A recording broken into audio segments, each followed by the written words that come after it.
Hi! Hello! Welcome to our channel. మొక్కలకు memory power ఉంటుందా? అవును. మొక్కలకు మెమరీ పవర్ ఉంటుంది. మొక్కలు ఎక్కువ ఉష్ణోగ్రత వద్ద, సూర్యరశ్మిని లేని చోట, నీటి కరువు మరియు చల్లటి వాతావరణంలో పరిస్థితులను తట్టుకొని జీవించడం నేర్చుకుంటాయి. ఆ పరిస్థితులను గుర్తుపెట్టుకొని జ్ఞప్తి చేసుకుంటాయి. ఈ జ్ఞాపకాలు భవిష్యత్తులో ఒత్తిడితో కూడిన పరిస్థితులకు తగ్గట్టుగా తమను సిద్ధం చేసుకుంటాయి.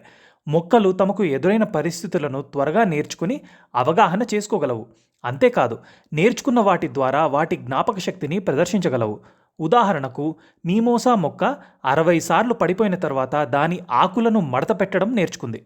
మీమోసా మొక్కలు పదే పదే భంగం కలిగించే హానికరమైన పరిణామాలు లేవని తెలుసుకున్నప్పుడు వాటి ఆకులను మూసివేయడం మానేశాయి.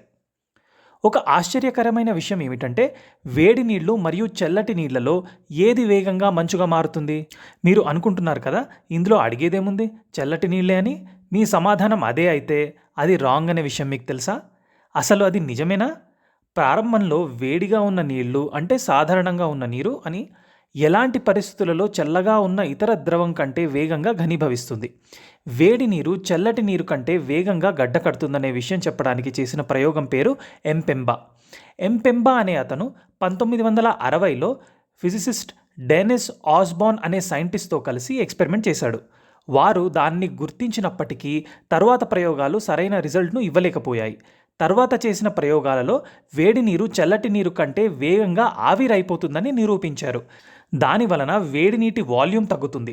చల్లటి నీటిలో కూడా ఎక్కువ కరిగిన వాయువులు ఉండవచ్చు. ఇది దాని ఘనీభవన స్థానాన్ని తగ్గిస్తుంది. ఫ్రీజర్లోని మంచు పొర ఒక ఇన్సులేటర్గా పనిచేస్తుంది. చల్లని కప్పు నుండి వేడిని బయటికి రాకుండా ఉంచుతుంది. అయితే వేడి కప్పు మంచును కరిగించి వేగంగా చల్లబరుస్తుంది. అయితే ఈ వివరణ నిజమే. వేడి నీరు నిజంగా చల్లనీరు కంటే వేగంగా గడ్డకడుతుంది. కానీ ఇది అందరూ ఒప్పించలేరు. మన మనుగడ సాగాలంటే సూర్యచంద్రులు ఖచ్చితంగా ఉండాలి. ఆ రెండిట్లో ఏది పెద్దది, ఏది చిన్నది అంటే మనం భూమి మీద నుంచి చూసేటప్పుడు రెండూ ఒకే సమానమైన సైజులో కనిపిస్తాయి. కానీ సూర్యచంద్రుల్లో సూర్యుడు చంద్రుని కంటే దాదాపు 400 రెట్లు పెద్దది అంటే మీకు ఆశ్చర్యంగా ఉంది కదా? మరి రెండూ ఒకే పరిణామంలో ఎందుకు కనిపిస్తాయి? నిజమే, సూర్యుడు చంద్రుని కన్నా 400 రెట్ల పరిమాణం కలిగి ఉంది.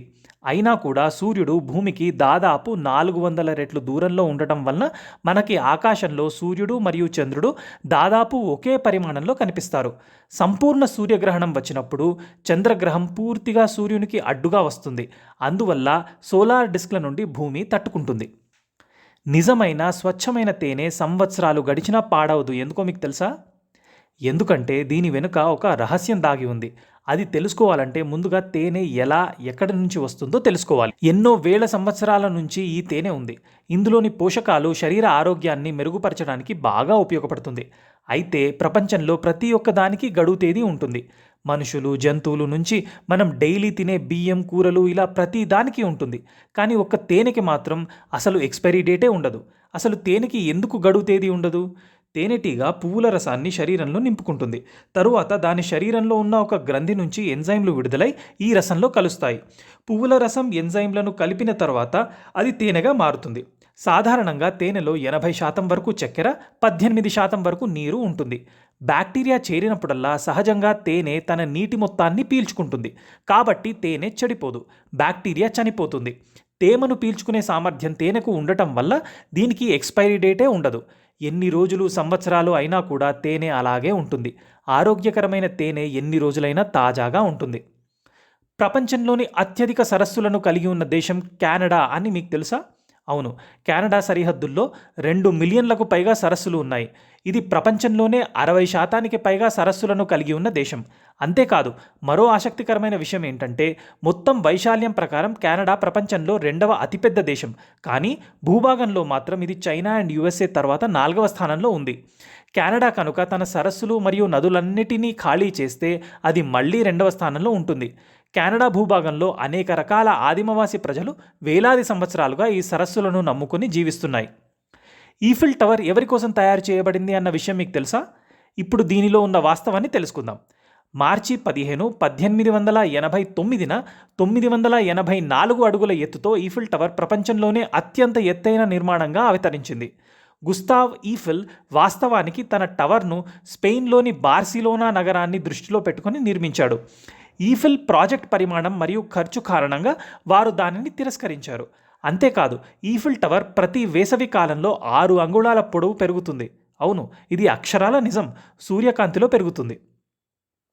కోకా కోలా ఒరిజినల్గా ఏ కలర్లో ఉండేది? చాలామంది పచ్చ రంగులో ఉంది అంటారు. అది నిజమేనా? అంటే కాదు అనే చెప్తాను. ఎందుకంటే కోకా కోలా మొదలైనప్పటి నుండి ఒకే రంగును కలిగి ఉంది. కానీ ఈ అపోహ ఎందుకొచ్చింది? డాక్టర్ జాన్ ఎస్ పెంబర్టన్ 1886లో కోకా కోలా కంపెనీని స్థాపించాడు. అప్పటి నుండి కోకా కోలా ఎల్లప్పుడూ డార్క్ బ్రౌన్ కలర్ను మాత్రమే కలిగి ఉంది అన్నది పూర్తిగా నిజం. మొదటగా ఈ డ్రింక్ని గ్రీన్ కలర్ బాటిల్స్లో అమ్మేవారు. బహుశా అందువలన ఈ అపోహ వచ్చి ఉంటుంది. ఈ డ్రింక్ యొక్క అసలు ఫార్ములాలోనే క్యారమెల్ ఉంది. ఇది కోకా కోలాకు డార్క్ బ్రౌన్ రంగు కలర్ వచ్చేలా చేస్తుంది. ఈ రెసిపీ ఇన్ని సంవత్సరాలలో కొద్దిగా మార్పులను చేసుకుంది అంతే, కానీ డ్రింక్ రంగు మాత్రం మారలేదు. మీరు ఊహించని విషయం ఒకటి చెప్పనా? మనం కామన్‌గా హ్యాండ్ రైటింగ్ అందంగా ఉండాలి అని చూస్తాం. కానీ ఎవరి హ్యాండ్ రైటింగ్ అయితే అందంగా ఉంటుందో, వారు పిచ్చి పిచ్చిగా చూడగానే అబ్బా! ఎలా చదవాలి అనేలా ఉన్న హ్యాండ్ రైటింగ్ వాళ్ళకన్నా ఐక్యూ పవర్ తక్కువగా కలిగి ఉంటారు. ఎందుకంటే ఎవరి బ్రెయిన్ అయితే ఫాస్ట్‌గా ఉంటుందో వాళ్ళ హ్యాండ్ రైటింగ్ అంత బాగోదు. అంతేకాదు, వాళ్ళు ఏ విషయాన్నైనా చాలా క్రియేటివ్‌గా కూడా ఆలోచిస్తారు. చాలా ఫాస్ట్‌గా ఆలోచిస్తారు. త్వరగా డెసిషన్ తీసుకుంటారు. అదే హ్యాండ్ రైటింగ్ బాగుంది అన్న వాళ్ళ ఇంటెలిజెన్స్ లెవెల్స్ నార్మల్‌గా ఉంటాయి. ఏ విషయమైనా ఆచితూచి ఆలోచిస్తారు.